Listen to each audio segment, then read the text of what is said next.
Cut relay feed, now. The command snapped across the Arxani control deck, sharp and immediate. Overseer Threxen tilted his translucent ocular crest forward, triple blinked, and fixed his attention on the drone interface node. Data streams flickered, erratic, flickering, corrupted, and the bridge crew instinctively leaned back, unsure whether the feedback was mechanical or intentional. The surveillance chamber aboard the Indominus Vale, a long-range scout dreadnought parked at the outer rim of Sector 9C Theta, had not logged a retrieval like this in over 1,000 operational cycles. Of the 127 surveillance units deployed into the anomalous region, only a single unit had returned. AX-7V, and it was leaking. Containment teams to docking sleeve 2, do not touch the hull directly, Threxen ordered, without shifting his posture. He tapped a control surface embedded into his console, tracing the path of the returning unit's descent into the docking tunnel. Its approach was uncontrolled. Friction scoring indicated it had encountered physical resistance, impossible in the vacuum environment it was assigned to. Magistrate Analyst Kara, a younger functionary seated to Threxen's left, shifted uneasily. Sir, telemetry backtrack shows full blackout 9 seconds after signal acquisition. Everything after is fragmented. Data core has localized scram marks. Scram marks? Threxen hissed, his feeding tendrils retracting slightly in visible discomfort. Yes, sir. Controlled memory seer. It wasn't damage, it was intentional. Done from within the unit. Before anyone could speculate further, the drone breached atmosphere. The exterior plating of AX-7V screeched against the automated mag field dampeners. Internal alerts lit up across the station, noting hull temperatures exceeding operational tolerance. The casing glowed, not from entry burn but from residual exposure to unknown emissions.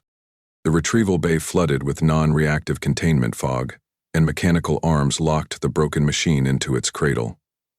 From every angle the unit looked wrong, its symmetrical frame now twisted into an asymmetrical tangle of scraped alloy and fused sensory limbs. One optical receptor had liquefied inward. Kurat adjusted his interface glove. I am initiating memory extraction, broadcasting data stream on restricted bridge channel. Threxen responded with a curt nod. The control room dimmed as the feed initiated, a flood of jumbled code slamming into their main tactical display. Static. Glitched overlays. Visual distortions. Then clarity. One frame. A corridor. Angular. Dark. Not of Arxani design. In the center, an upright figure. Unarmored. Bipeds. Human. Face obscured. No weapon visible. The recording distorted before they could log anatomical details. Then audio. One word. In perfect galactic standard. Don't. Kurat froze. It's not a warning tone, it's interpretive calculated, Threxen interrupted, pulling up the frequency layers. The vocal format is artificially clean. They didn't speak into our drone, they programmed the recording to sound like we'd captured it organically. Bailey knew we'd listen, Kurat whispered, his 3 hands clenched around his input plate. They sent it back. Threxen exhaled sharply, vocal ridges vibrating. Full shutdown. Lock the unit in a triple seal bay. No further signal processing without my authorization. The crew obeyed without objection. The room fell into a stillness that had nothing to do with silence. Each officer stared at the still glowing image of the drone's final recording. Despite all technology deployed, all encrypted bands scanned, there was nothing else. No battle record, no damage logs, no coordinates. Just one word. Threxen turned toward his comms operator. Signal High Command. Include complete packet. Recommend escalation. Specify the nature of the recommendation. Threxen's reply carried no modulation. Deployment order. Within the hour, the data had been routed through 6 relay cores and archived under XO Contingency Directive 17. The ascendancy did not delay when threatened, especially not by primitive. Sector 9C Theta, once designated non-viable due to stellar radiation decay, had produced neither signal nor movement for the last 70 cycles. Its sudden awakening, industrial heat signatures, power grid synchronizations, and structural emissions resembling atmospheric manipulation was a statistical impossibility.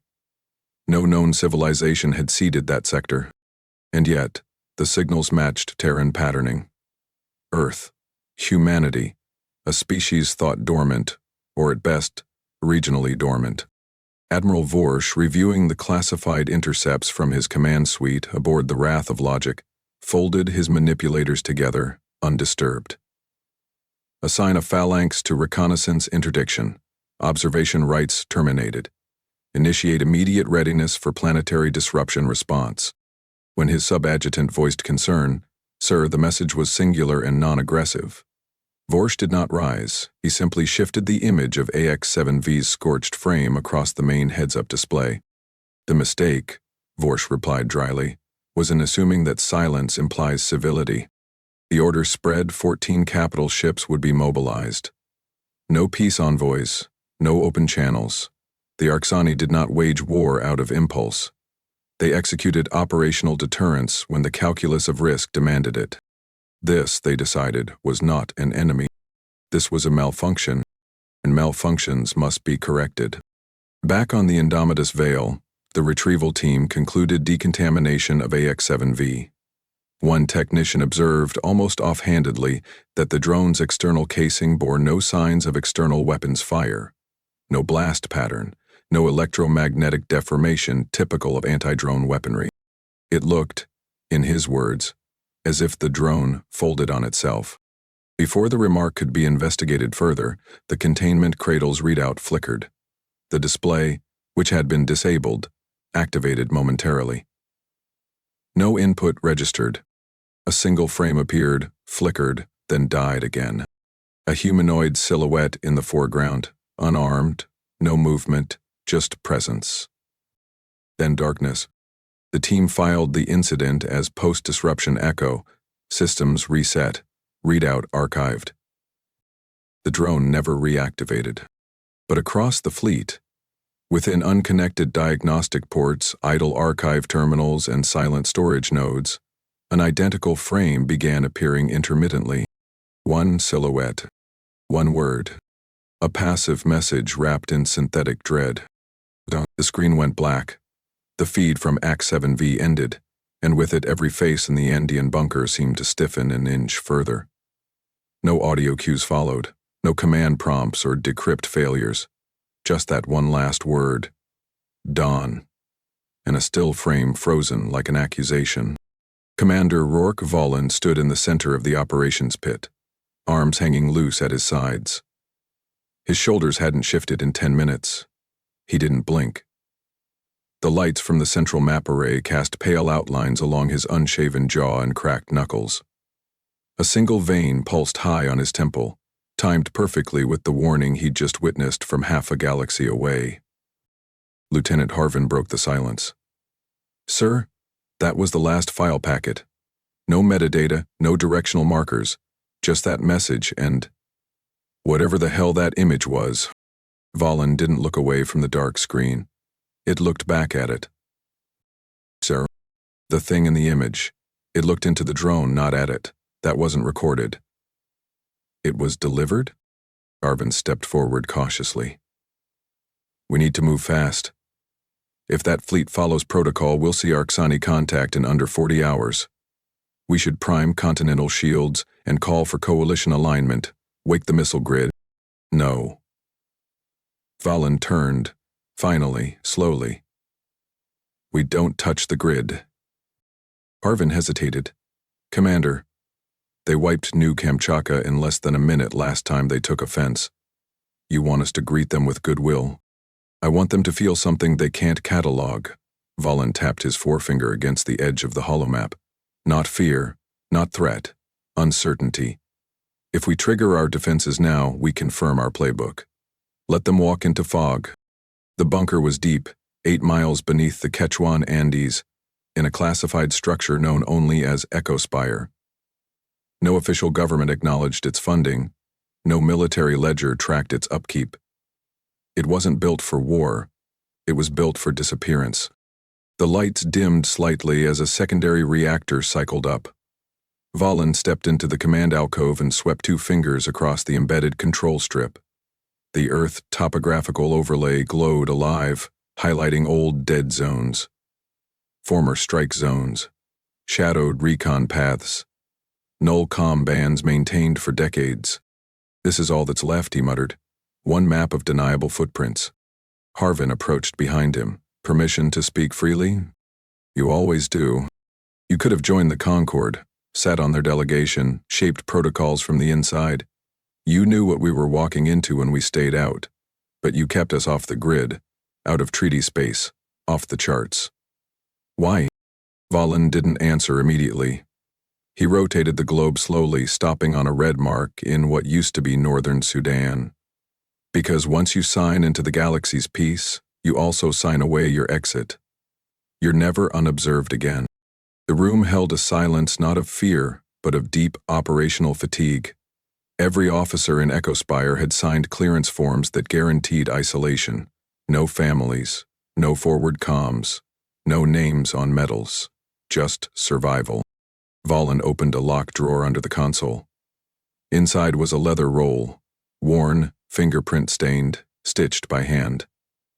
He unrolled it slowly, revealing an ancient set of dog tags, each one etched with numbers rather than names. He picked one up, turned it over in his fingers. Unit 33, Nepal, no survivors. Harvin watched, uncertain. "That was the first breach?" Valen nodded. Probe fell through the troposphere at a shallow angle, cloaked in civilian weather data. First contact wasn't military. It was atmospheric sciences. By the time we tracked its emissions, 4 teams were dead, and 2 families had been recorded and catalogued as if we were specimens. That was our first lesson. If we play by their methods, we don't last. A flicker passed across the main display. External monitoring on global channels had picked up something new.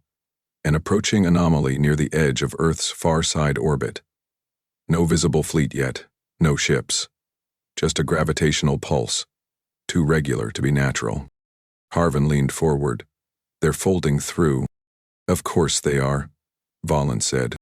He lowered himself onto the edge of the central console. His boots left dust marks on the edge of the surface, a strange contrast to the otherwise pristine systems. Those marks wouldn't be cleaned, not here. Nothing unnecessary, wasted effort. We could have built shields, we could have joined defense platforms and stood shoulder to shoulder with Martian perimeter squads and gas giant patrols. But every planet that joined the galactic system lost something. Not from war, from management. They don't invade with guns anymore. They calibrate your civilization until you're manageable. Harvin's voice dropped. "And what's our version of war now?" "Out," Valen said flatly. "We don't fire first. We don't fire at all. We make them question if firing was ever the right response." He stood, motioning toward the locked side panel at the far wall. "Protocol Echofold. Wake it." Harvin blinked. "You're sure?" The sky already sent the evaluation fleet. Harvin walked to the wall and input the keyword. The panel hissed open, revealing an obsidian interface shaped like a slanted pyramid. No labels, just a flat surface with a single, glowing ring. It didn't look like a weapon. It didn't have to. Valen approached, rested his hand just above the surface. "When they look at us, I want them to see a puzzle, not an army. A puzzle with no corners, no edge, no pattern." As the ring activated, the bunker's ambient hum shifted into silence. Not gone, just paused. A soft chime followed. No alarms, no countdowns, just activation. Harvin glanced over. "What's our first strike?" "There won't be one," Valen replied. "They'll just be echoes." Back at the main console, the orbital map had adjusted again. New Kamchatka still burned in the upper display. A reminder, not a relic. And somewhere inside the Arxani command networks, a fragment of their own drone's corrupted core had already begun transmitting back encrypted pings toward its origin. Not data, not language. A shape, a single silhouette. The orbitals lit up in layers, first with distortion rings, then with impact shadows. Above the northern hemisphere, just beyond the magnetosphere, the Arxani evaluation fleet slipped into position with calculated precision. 14 ships, each shaped like inverted spires, bristling with embedded relay cords, descended in unison, riding synchronized vectors like a synchronized hammerfall. No announcement, no formal scan. They didn't come to talk. Ground-based observatories picked up the anomaly at 4:33 UTC. By 4:05, tracking arrays at Reykjavik and Yakutsk had gone dark. A final packet from the Kamchatka watchtower, a geothermal node repurposed for military early warning, reached Spire just before blackout. Fleet in polar arc. Pattern indicates a containment envelope. Target, Kamchatka command. Then, nothing. Inside Spire, Valen stood before the regional impact model as it recalculated. He didn't flinch. Behind him, Harvin's hands hovered above the activation console for the orbital deterrent network, waiting for the order that wouldn't come. 40 seconds to breach, Harvin muttered. Let it happen, Valen replied. On the surface, New Kamchatka stirred with urgency. Deep under the ice shelf, kilometers of interconnected bunker complexes went into automated lockdown. Airlocks sealed, lights snapped red. Evacuation beacons triggered by command AI attempted to push civilian personnel toward subarrial escape chutes. But the sky broke before they had a chance. The Arxani didn't fire traditional weapons. They opened a compression well above the zone and dropped a magnetic rupture core, small, silent, invisible to conventional radar. It embedded 3 kilometers below the frozen crust before releasing its charge. The resulting collapse folded half the city into itself. Glacial terrain buckled like rubber. Entire defense corridors imploded before crews could even register shockwave vectors. Within 2 minutes, 43,000 people were gone. Not vaporized, buried, in layers of their own earth, steel, and failed alarms. The second pulse wasn't meant to kill more. It was meant to erase evidence of what had been there at all. In Spire's war room, every live feed collapsed into static. Emergency Council 3A convened by 4:10. Valen stood among them as a digital presence, his figure rendered in grayscale across the shared, secure feed. 17 officials, ranging from orbital defense leaders to intercontinental infrastructure directors, filled the screen wall behind him. Loss total confirmed, one asked. 43,000, Valen answered. Minimal debris, no warning.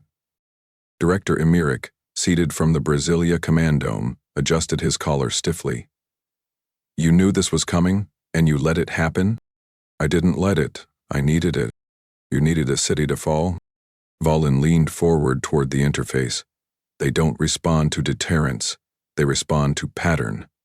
We let them strike first because the next action we take must break their model. If we'd fired first, they'd be prepared. Emeric shook his head. We've already lost high-altitude uplinks. Southern skies are disrupted. We don't know how many more ships they've deployed. You had time to stop this. Valen stayed silent. Across the network, images of Kamchatka's fall replayed from satellite bouncebacks. One frame, captured just before the communications went dead, froze on the council display. A white corridor erupting inward as the air displaced behind a technician still reaching for an emergency panel. The expression on his face was unreadable. Blurred by motion, not fear.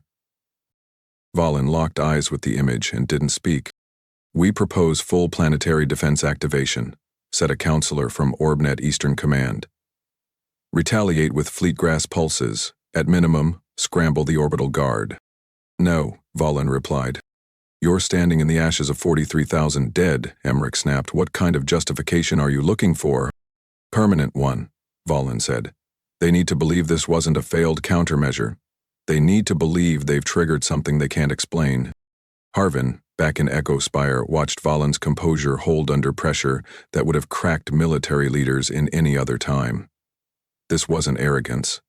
It was something colder. Something earned through repetition. Another counselor, this time from the transatlantic Cold Fleet, spoke. Our forces are aging. Our allies don't recognize Earth's sovereignty in outer system sectors. If we don't strike now, we may lose orbital ground we'll never get back. Earth's territory isn't space. Valen replied. It's ambiguity. A hush held across the feed. Let them think they understand us, he continued. Let them believe we'll act in the ways they've seen before. And then, when they reach for the pattern, it won't be there. Counselor Emerick stared at the monitor. So, what do we do now? Valen looked away from the ruined display. We bury them under their own expectations. At 4:45 UTC, global broadcast lines flashed red.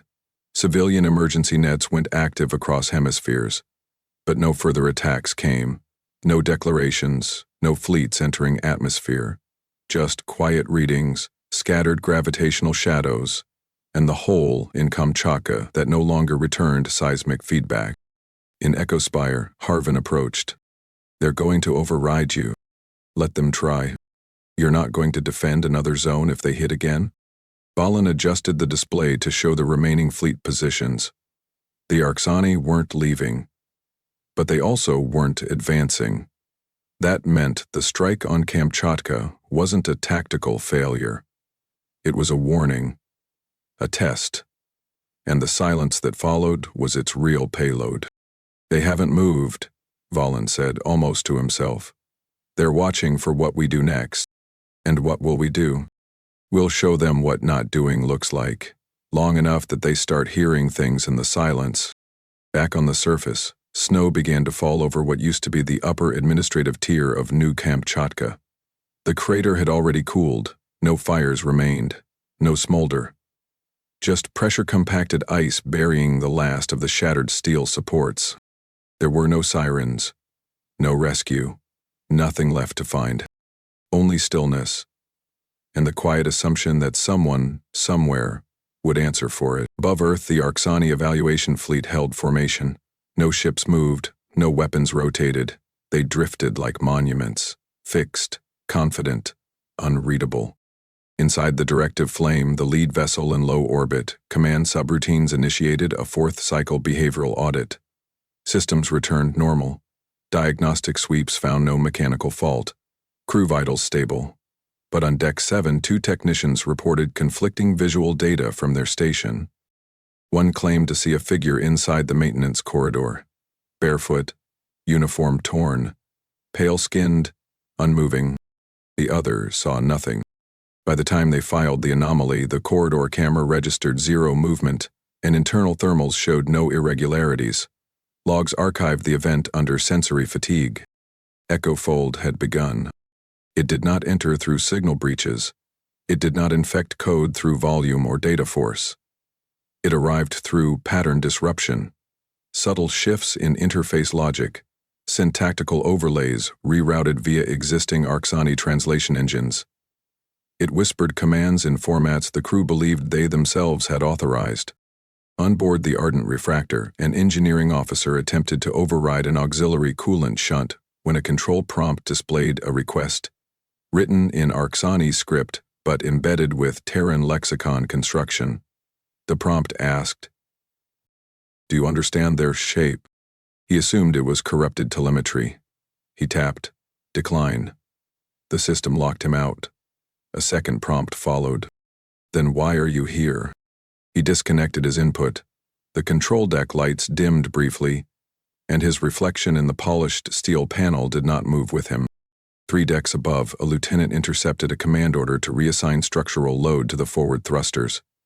The order bore a valid command signature from their fleet admiral, yet the admiral had given no such command. The logs confirmed it, and yet the ship followed the order anyway. Within 3 hours of Echofold's activation, 6 of the 14 Arxani ships reported misaligned AI response trees. Fire control panels issued phantom training drills. Deck rosters randomized crew sleep cycles. Lights flickered not due to power surges but by design, each pulse falling into a stuttered rhythm indistinguishable from Terran Morse. Most crews didn't even recognize the shift. Some thought it was atmospheric interference. Others adjusted and continued operations. But the shadows started growing longer, in the places they weren't supposed to exist. On the command specter, bridge crew began reporting flickers across the peripheral vision band. Not movement, not shapes, just presences. Audio diagnostics picked up looped breathing patterns, subharmonic and human-adjacent, but no vocal source could be located. An ensign rerouted the sound channel to isolate the signature. The breathing continued. And then it said, "We buried our names beneath your maps." The ensign collapsed. Medical sensors registered a nervous system crash. No physical trauma, no infections, just complete neurological shutdown. The ship logged the event as spontaneous biological failure. Echofold did not replicate or multiply. It was not a virus. It was a language without a structure, layered beneath existing linguistic patterns. It bent comprehension, turning familiar interfaces into traps. It infected not with code, but with certainty erasure. Crew began cross-checking orders multiple times. Confidence in command deteriorated. When the Null Sermon attempted to synchronize fire control drills with its sister ship, the channels rerouted automatically. The drills launched internally, setting off combat alarms. Each crew believed they were under attack. They weren't. They just acted like it. In the fleet's centralized coordination buffer, reports emerged of unauthorized walk sequences. Hallways that showed crew walking through maintenance shafts that didn't exist in architectural blueprints. Footage captured Terran soldiers in non-combat posture, seated on bulkheads, standing at alert beside sealed doors, waiting. Always waiting. The figures couldn't be traced. No life signs, no EM field, no reflection. Yet the recordings persisted. Attempts to delete the logs resulted in user copy radio loops that replied with the phrase, "You saw them. That is enough." By the 6th hour, panic didn't erupt. That was the brilliance of the system. Echofold didn't trigger chaos, it whispered doubt. Tactical officers second-guessed range data. Quartermasters questioned rations they'd personally loaded. Senior engineers began checking crawl space temperatures for movement artifacts. No one declared emergency, but no one trusted what they saw. At Earth's surface inside Spire, Valen monitored the fleet's internal latency patterns. Signals took milliseconds longer to cycle. That told him everything. "They've stopped confirming basic data," he said quietly. Harvin reviewed the fleet's position reports. Still holding. No course correction, no formation tightening. That's not stability, that's paralysis. Harvin glanced over. "We haven't touched them. They don't know that." Harvin approached the observation table where the same frozen image from AX-7V's final transmission played on a loop. The silhouette stood in the center of the corridor. Unchanged. Unreadable. "We not just hit them now?" Harvin asked. "We've seen what they did to Kamchatka. Why not burn their orbit?" Valen didn't answer immediately. He stepped forward, studying the flicker on their lead vessel's systems relay. "They're armed with logic. Every piece of their doctrine is reactive. They've never faced ambiguity that fights back. If we break their mind before we break their hull, they'll never come back. Not because they're scared, but because they won't be able to explain what happened." Above them, on the directive flame, Captain Karul entered the primary decision chamber, alone. He opened the fleet relay command channel. He spoke 3 words. "Confirm operational clarity." The relay blinked, then returned. "People I never left." Coral stared. He hadn't asked that question. He reached for his sidearm, not out of threat, but assurance, a gesture of grounding. Behind him, the room remained empty. But he didn't feel alone.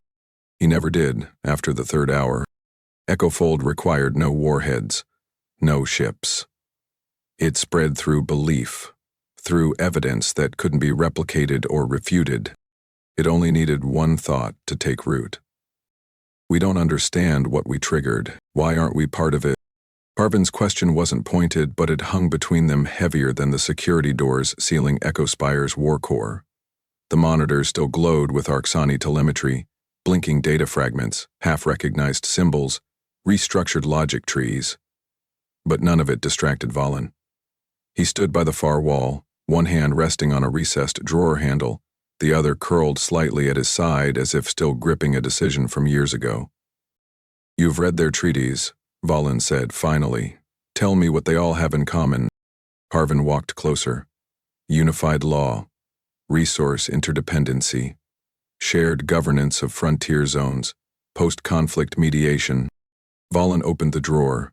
Inside, a stack of black data sticks, each individually engraved with embossed Terran numerics. No names, just mission codes. He pulled one out, turned it over, and inserted it into the wall terminal. The main display shifted from Arxani fleet telemetry to a decade-old archive. A cold room. Ring-shaped table, white floors with thin gray outlines marking diplomatic boundaries. Flags of planetary nations lined the walls, Earth's attempt to show unity. In the center, Terran delegates sat in rigid silence while 3 alien envoys addressed them. One was Vartel, a Velan negotiator known across the inner systems for brokering disputes between warring moons. Another was Surak, a Carol hybrid with cognitive link augmentation. The third, unnamed in all records, belonged to the Arxani themselves. Not a soldier, a diplomat, civilian frame, gloved appendages. It wore no insignia, only a neutral pressure wrap over its vocal ports. The feed had no sound, only text overlays from the Terran transcriptor running at the time. Velan envoy. Here it is. You will retain autonomy under charter rule. Cultural divergence will be preserved. Economic optimization begins. Year 2, post-assimilation. Corel envoy. Terran species flagged as emergent, precursor conflicts forgiven under post-contact reconciliation framework. Arxan's representative. We ask only participation in the network of trust. Harvin read the overlay aloud. That doesn't sound like a threat. It wasn't. Vahim replied. It was worse. He fast-forwarded the recording. One of the Terran chairs was empty. It remained that way until the end. That was me, he said. Harvin glanced over. You skipped the first unified diplomatic session? No, I refused to dignify it with a presence. The feed continued. More offers, more frameworks. Proposals for orbital uplift and technological redistribution. In theory, Earth would leap forward 2 centuries in infrastructure within 3 years. If it accepted network transparency, cultural alignment, and labor valuation under galactic metrics. That's how it starts, Varlan said, tapping the control pad. They promise enhancement. You sign the transparency clauses. 1 cycle later, you're required to report planetary behavior patterns in exchange for continued resource credits. 2 cycles in, they ban unlicensed military research. After that, any act of defense outside Concord Protocol is a violation of peace statutes. You think they plan to absorb us completely? Harvin asked. I don't think. I read the subtexts. I had 2 analysts run the linguistic cadence on their peace language. 52% of all key terms mirrored conquest negotiations from other species, just stripped of imperative tone. Harvin stepped away from the screen. Why didn't you bring this to the council? I did. They ignored it. Said we'd be left behind, so I made sure we disappeared instead. He switched to the next file, Mission Archive 34, Sigma. Blacked out personnel. Location, Antarctic Continental Station 4. Target, Concord Envoy Extraction. Objective, termination and replacement with synthetic corpses, encoded with fabricated accident telemetry. The screen didn't show combat, just cold logistics. No shots fired. No alarms triggered. 3 alien diplomats entered. None left. We didn't attack first, Valen said. We just removed the option of assimilation. Harvin watched the screen without speaking. Peace, Valen continued, isn't free. It costs observation, obligation, adjustment. They needed to understand Earth couldn't be tamed by convenience. He shut off the display and pulled out the data stick, returning it to the drawer. And what did we pay instead? Harvin asked. Isolation, constant defense, denial of progress. Everything the Concord offered we built manually. Slower, dirtier. Hours. Outside the chamber, telemetry feeds reported small oscillations in the Arxani fleet. Nothing aggressive, but the patterns were irregular. Echofold was spreading. Officers aboard the command Spectre had begun submitting redundant command requests, asking for confirmation on previously confirmed decisions. Doctrinal lag. Valen recognized the signs. Ability. They can't trust their own structure now, he said. They're not afraid of us. They're afraid of miscalculating. Parvin folded his arms. So, what's our next step? We wait. We just keep waiting? Valen turned toward him. Do you remember what General Arvik said when the Trillion fleet cut through 3 of our orbitals in a single night? Parvin nodded. He said, next time, we don't react. We disappear and we listen. Valen nodded. We listened. And now, they're hearing us back. He tapped the comms panel. No alerts. No updates. Just silence. They'll send a second team next. Interceptors. More drones. Possibly a warform if they panic. But they won't announce it. They'll come quietly, just like we did when we erased their diplomats. Parvin stared at the dark monitor. Do we warn anyone? No, Valen said. Warnings are just invitations to control the conversation. He turned off the console. We already sent our message. Everything after that is just gravity. Telbar Kun stood rigid before the helm interface as the main display blinked twice, paused, then reloaded with identical input data. But the instructions had changed. He reread the sequence. The engine shunt calibration was no longer marked routine. It had been reclassified as reactive threat response, and the command origin listed his own name. He hadn't entered it.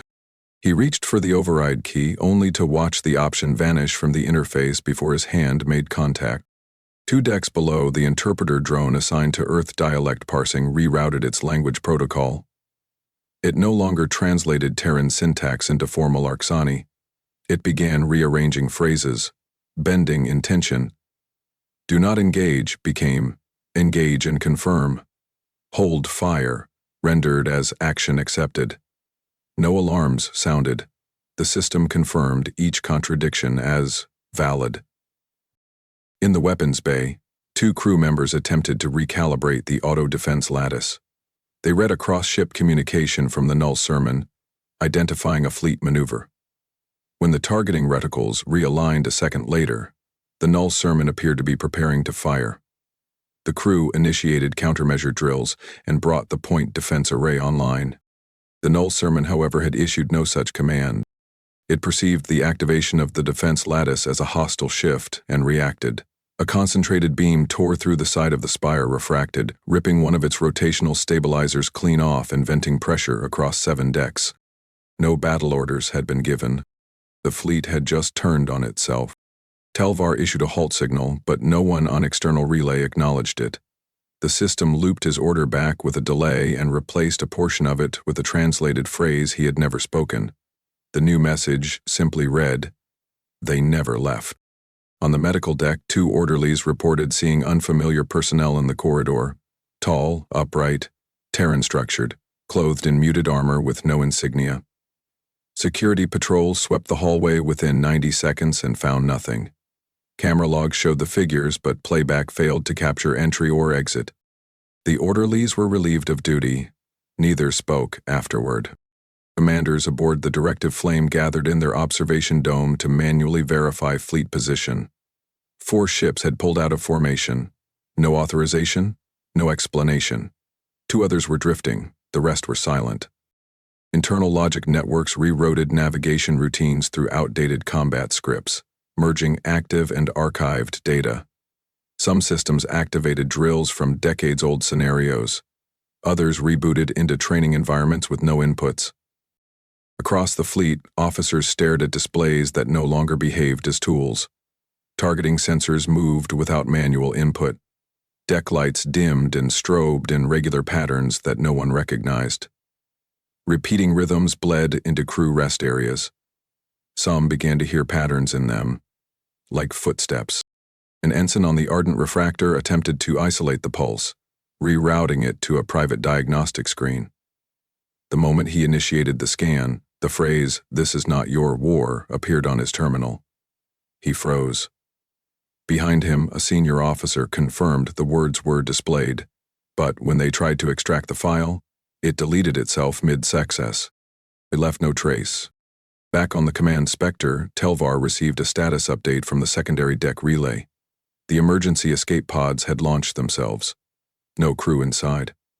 The vessel had triggered the ejection without command. In the propulsion core, a maintenance team discovered self-replicating instructions embedded into the coolant system. The command didn't alter performance, it just inserted a phrase into every executable line. "You are reading what you wrote." By hour's end, 5 ships had engaged in uncoordinated fire events, no external targets. Every shot was logged internally as authorized, yet none of them came from actual fleet command. Valen, watching the feed from Spire, didn't speak for a full minute as the telemetry scrolled. Harvin stood beside him. "They're cannibalizing their own structure. They're watching a reflection they can't confirm as theirs," Valen replied. "And they're responding to it like it's an enemy. And we accelerate the pattern?" Valen shook his head. "It's not about acceleration. It's about fracture.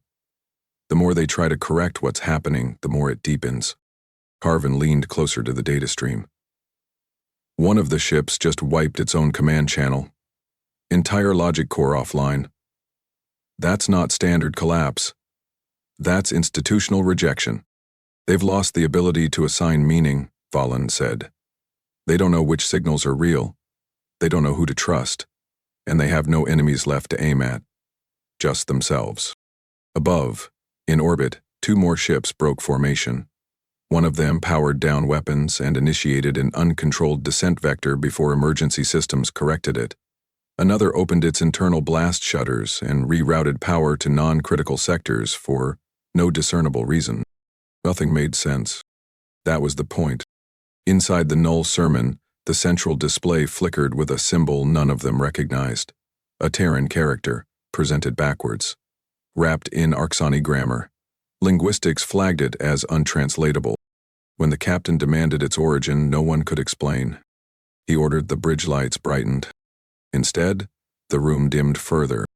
By the time auxiliary systems kicked in, the captain was already slumped in his chair, eyes wide, pulse normal, completely responsive, but mute. The transmission began without warning. No carrier signal preamble, no diplomatic clearance, no encryption tag. It simply arrived. Every military-linked channel in Concord space. Arxani fleets, civilian control towers, relay satellites, non-combat listening posts received the same sudden interruption. Control panels across dozens of species flickered and paused. Heads-up displays halted mid-sep-tap. Speech ceased. Instruments froze. Then the screen changed.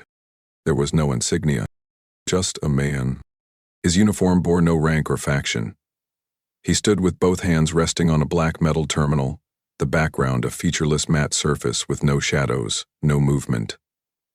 His voice was calm. There was no hostility in his tone. "Just wait. You sent machines to observe," he began. "We returned one." The screen cut to footage. Drone AX-7V visibly scorched, being placed into a Terran facility.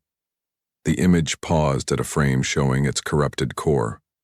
Overlay data highlighted surgical memory removal. Subsystems clean. No force used. You assumed loss. You didn't ask why the others never returned. New footage rolled. One by one, the missing drones reappeared. Not in pieces, not burned, but intact. Each in a different facility. Subsurface labs. Remote terrain bunkers. Each surrounded by Terran engineers working in complete silence. These drones weren't destroyed. They were studied, restructured, and released. A time-lapse showed one drone being fitted with a neuro-linguistic recursion engine, an interface built not to transmit data, but to influence interpretation. No alien systems present, entirely human design. The image cut back to the speaker. You didn't recover them because they weren't meant to be found. You recovered one, That was deliberate. The tone didn't rise. It remained cold, flat. But the tempo shifted. We didn't hack your systems. We didn't deploy fleets. We didn't launch a single projectile. We gave you something far more damaging. The video changed again. Footage from Arxani bridge cameras played in fragmented cuts. Screw looking behind them when no one was there.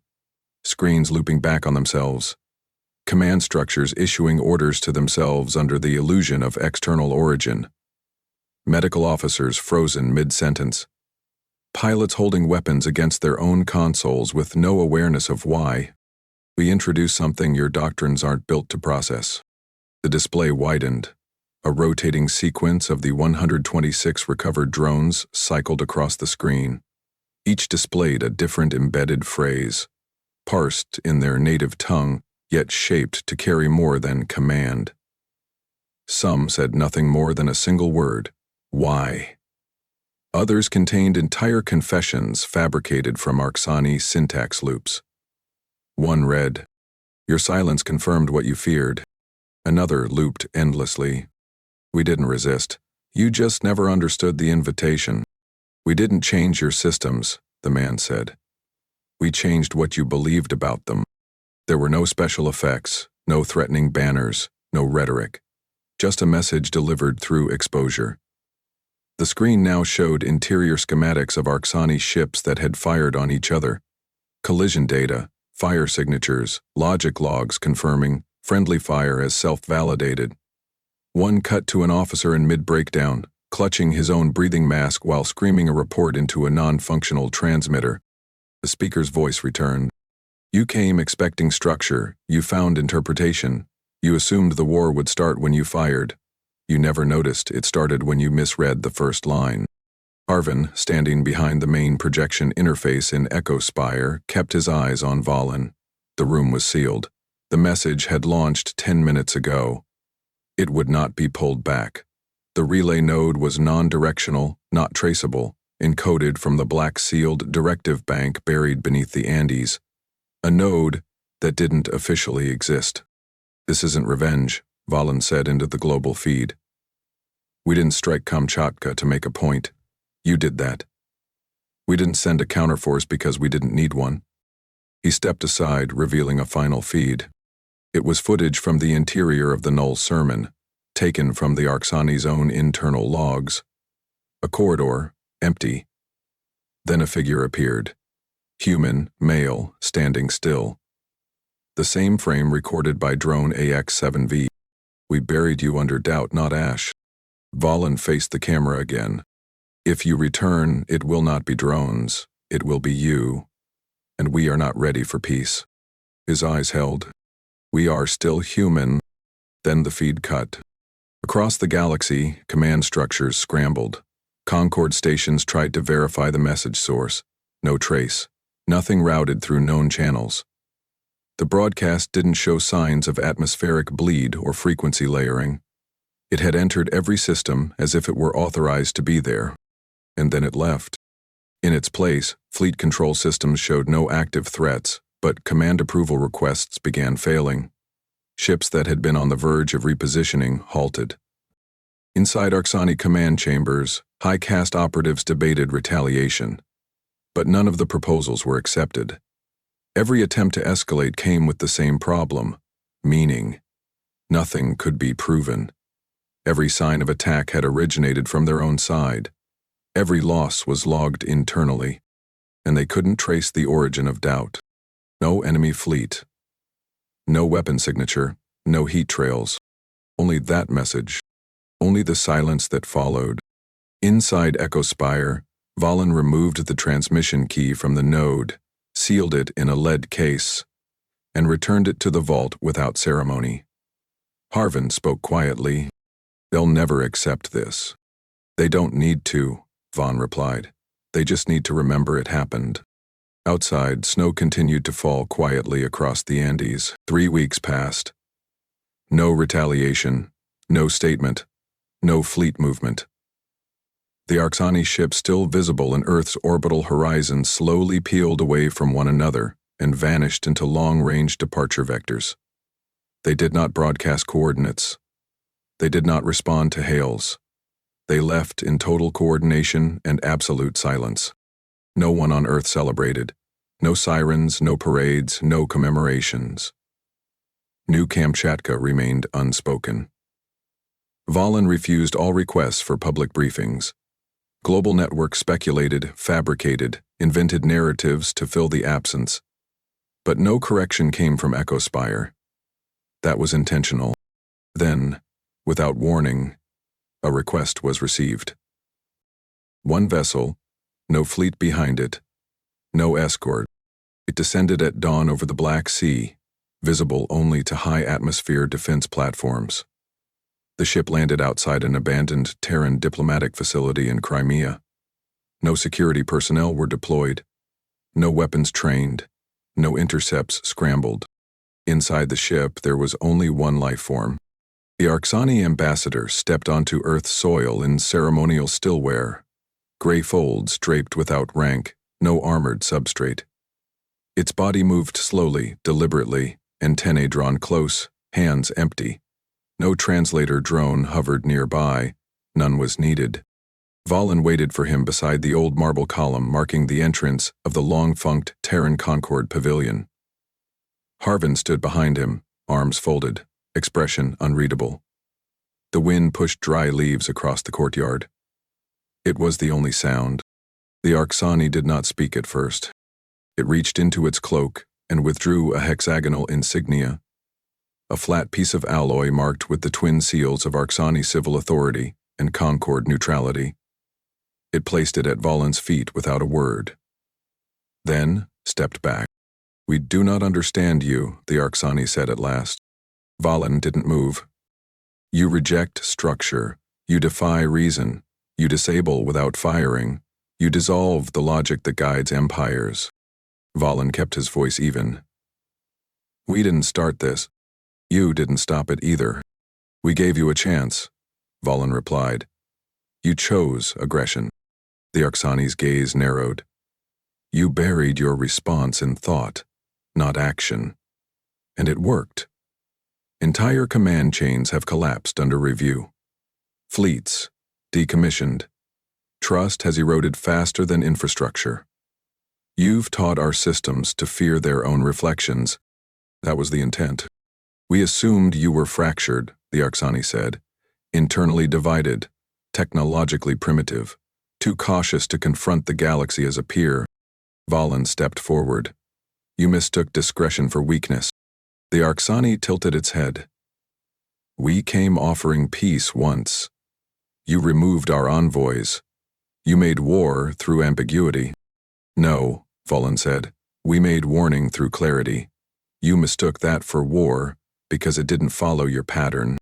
The ambassador looked down at the insignia on the ground. "This is not a peace offering." Valen nodded.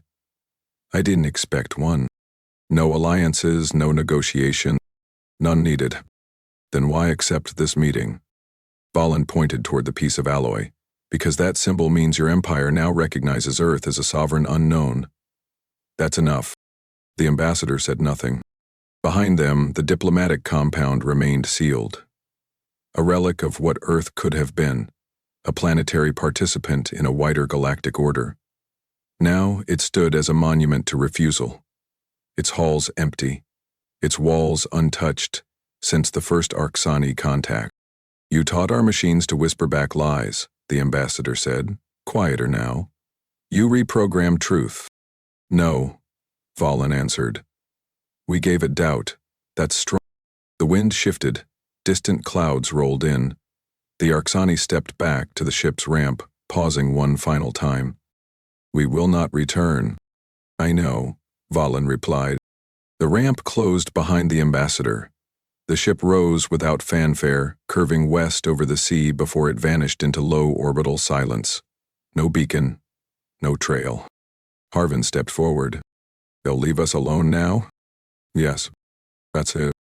Valen looked down at the insignia still on the ground. No treaties, no alliances, just remembered consequence. Harvin exhaled slowly. "You never wanted victory, did you?" "I wanted space." They turned away from the compound together. Far below, deep within Spire, the looped archive from IC-7V flickered on a closed node. No broadcast, no signal chain, just a continuous playback embedded in a sealed frequency band. The image, a corridor, dim, a sound, a single human word, echoing without distortion. Don't, and it would never be erased. Back in the Andes, Varlin placed the black directive case back into the vault. As the locking mechanism clicked into place, Harvin leaned against the wall. Do you think they'll warn others? I hope they do, Varlin said.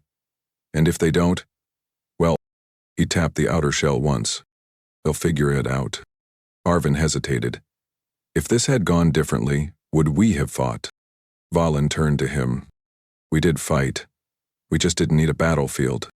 In orbit, no Arxani vessels remained. Earth's sky was quiet. The galaxy would remember. Not because Earth had shouted, but because it never had to. Varlin left the vault chamber, flicking off the final overhead light. As the door sealed behind him, the only sound left was the soft electric hum of the sealed archive, repeating the phrase that had stopped an empire. Don't, and Earth, unbroken, walked away. If one word stopped an empire, imagine what comes next. Like, share, and subscribe for more, and tell us in the comments, what would you have sent back? Would you like a colder or more militaristic variation as well?